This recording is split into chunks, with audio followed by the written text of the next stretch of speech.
Good morning. Today we will have a look at how easy it is to use real-time performance capture directly in Unreal Engine using your Apple devices. So let's have a look.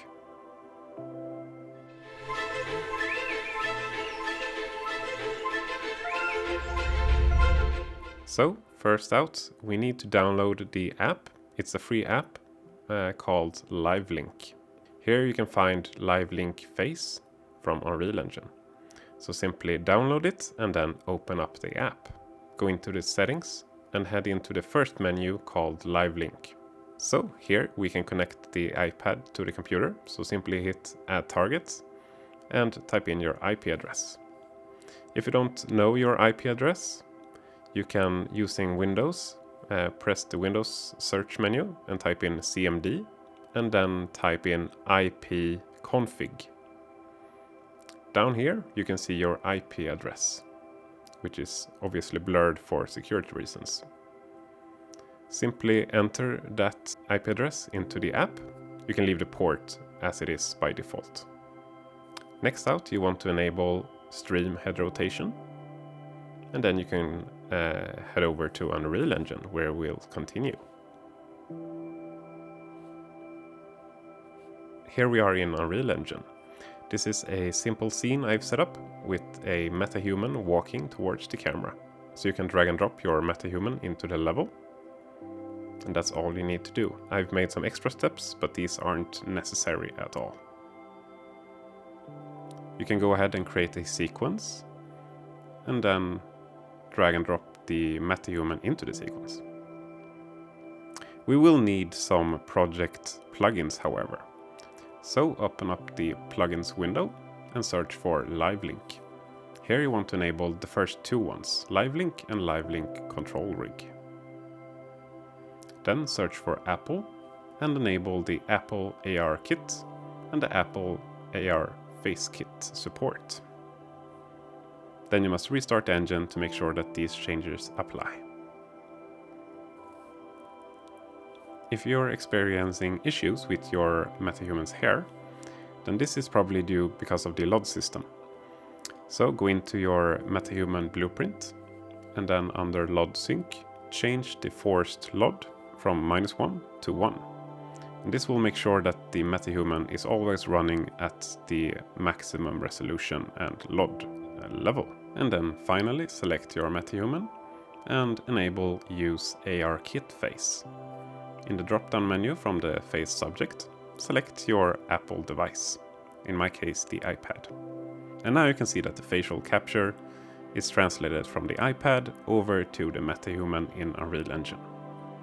Simple as that, which is very pleasing.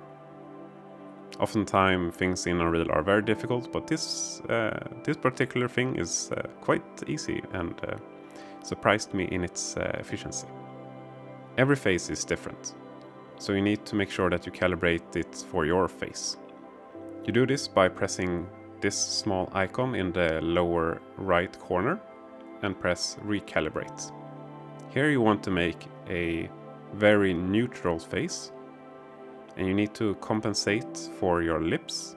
So if you notice that the MetaHuman has like a opening in its mouth, you need to kind of like counter it with your mouth. So make the most neutral face you can, and then look at your MetaHuman and try some movements, and then if it doesn't look good, then simply recalibrate. So the final question is, of course, how do you record what you're doing, and how you combine this with your body movement. In my example, I've already implemented a Mixamo animation for the body, and I want to combine it with my facial performance capture. So go to Window and then Cinematics and Take Recorder. This is where we can record our actions. So simply under this small arrow menu here, select the sequence that you want to record your actions to. And you need to already have the blueprint MetaHuman in the sequencer for this to work.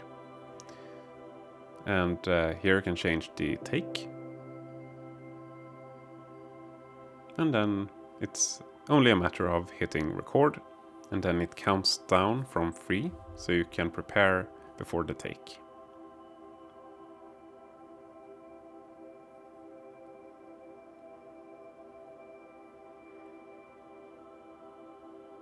And once the take is done, you will see something very creepy, namely 2 duplicates of your MetaHuman. And this is just to preview the recording. So you could either temporarily toggle off the visibility of your original MetaHuman, which is the one not in the sequencer, as you can see here. Or you could disable it entirely, so it's not visible in the render if you choose this take.